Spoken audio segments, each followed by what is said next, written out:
एक पुराने पीपल के पेड़ पर दो छोटी चिड़िया रहती थीं, तारा और मीरा। दोनों का आकार भले ही छोटा था, पर उनके सपने बहुत बड़े थे। तारा चंचल थी, हमेशा कुछ नया सोचती रहती, जबकि मीरा शांत स्वभाव की थी और हर बात को समझदारी से परखती। पेड़ के पास ही एक छोटा सा गांव था। हर सुबह दोनों चिड़ियां गांव की छतों पर उड़तीं, लोगों की दिनचर्या देखतीं और दानों की तलाश करतीं। उनका जीवन साधारण था, लेकिन उनके मन में एक इच्छा हमेशा रहती, कभी ऐसा स्थान मिले जहां वे अपने लिए सुरक्षित और सुखद घोंसला बना सकें। एक दिन दाना खोजते खोजते वे गांव के किनारे एक अधूरे सुनसान मकान तक पहुंची। उस मकान की दीवार में एक छोटी सी दरार थी। तारा ने उत्साह से कहा, मीरा देखो, ये जगह हमारे लिए बिल्कुल सही हो सकती है। मीरा ने दरार को ध्यान से देखा और बोली, जगह तो अच्छी है, लेकिन हमें बहुत मेहनत करनी पड़ेगी इसे रहने लायक बनाने में। दोनों ने मिलकर तिनके इकट्ठा करना शुरू किया। वे सुबह निकलती, दूर दूर से सूखे तिनके, धागे के टुकड़े और पत्तियां लाती। कई बार लोग उन्हें उड़ा देते, बच्चे शोर मचाते, पर दोनों हार नहीं मानती। कुछ दिनों बाद घोंसला आकार लेने लगा। तभी एक बड़ी समस्या सामने आई। उस मकान में अक्सर एक बिल्ली आ जाती थी। बिल्ली की नज़र उस दरार पर भी पड़ गई।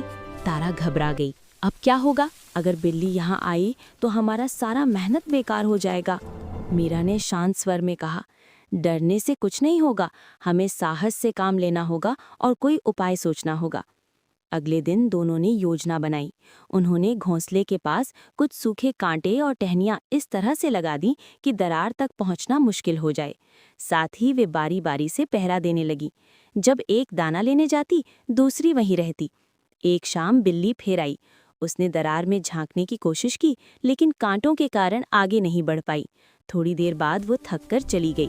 तारा खुशी से चहक उठी, देखा मीरा, हमारी मेहनत काम आ गई। समय बीतता गया।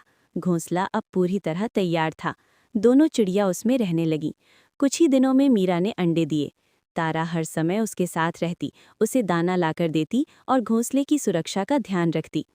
एक दिन गांव के कुछ लोग उस अधूरे मकान को ठीक करने आए। हथौड़े और औजारों की आवाज़ से दोनों चिड़िया घबरा गईं। अगर दीवार तोड़ी गई तो उनका घर उजड़ जाएगा। तारा बोली, अब क्या करें, इतनी मेहनत के बाद हमारा घर छिन जाएगा। मीरा ने कहा, हमें उम्मीद नहीं छोड़नी चाहिए, शायद कोई रास्ता निकल आए। दोनों चिड़ियां उड़कर उन लोगों के आसपास मंडराने लगी। वे बार बार दरार के पास जाकर चहचहाने लगी, जैसे कुछ बताना चाहती हों। एक मजदूर की नज़र उन पर पड़ी। उसने दरार में झांका और बोला, अरे, यहाँ तो चिड़ियों का घोंसला है, इसे मत तोड़ो। बाकी लोगों ने भी देखा और उस हिस्से को छोड़ दिया। तारा और मीरा की जान में जान आई। उनकी आंखों में जैसे खुशी के आंसू झलक रहे थे। कुछ दिनों बाद अंडों से छोटे छोटे बच्चे निकले। घोंसला अब चहचहाहट से गूंजने लगा। तारा ने मीरा से कहा, अगर उस दिन हम डरकर यहाँ से भाग जाते तो आज ये खुशी कभी नहीं मिलती। मीरा मुस्कुराई। उम्मीद और साहस साथ हो तो छोटी से छोटी चिड़िया भी बड़ी मुश्किलों को पार कर सकती है। धीरे धीरे बच्चे बड़े हुए और उड़ना सीख गए। अब वो दरार सिर्फ एक दीवार की दरार नहीं थी, बल्कि उम्मीद, मेहनत और साहस का प्रतीक बन चुकी थी।